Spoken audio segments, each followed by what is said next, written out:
If you've not ever installed septic systems, this is the worst thing that can happen when you install one.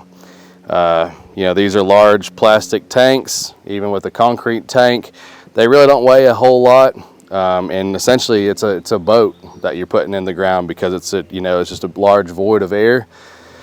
And when you get a lot of rain, groundwater comes up and can float these things back out of the ground. That's exactly what's happened here.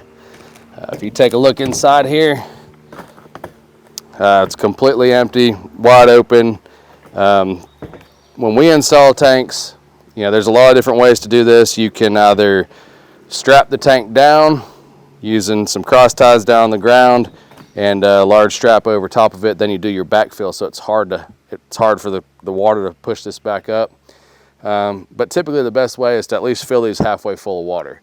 Doesn't do anything to your septic tank. As stuff comes in the future, it'll just push that water right back out. But if you leave these completely empty as is, the first rain you get, these are going to float right back out. If you've been installing for a while and never had that happen and you haven't filled up, then you've been extremely lucky.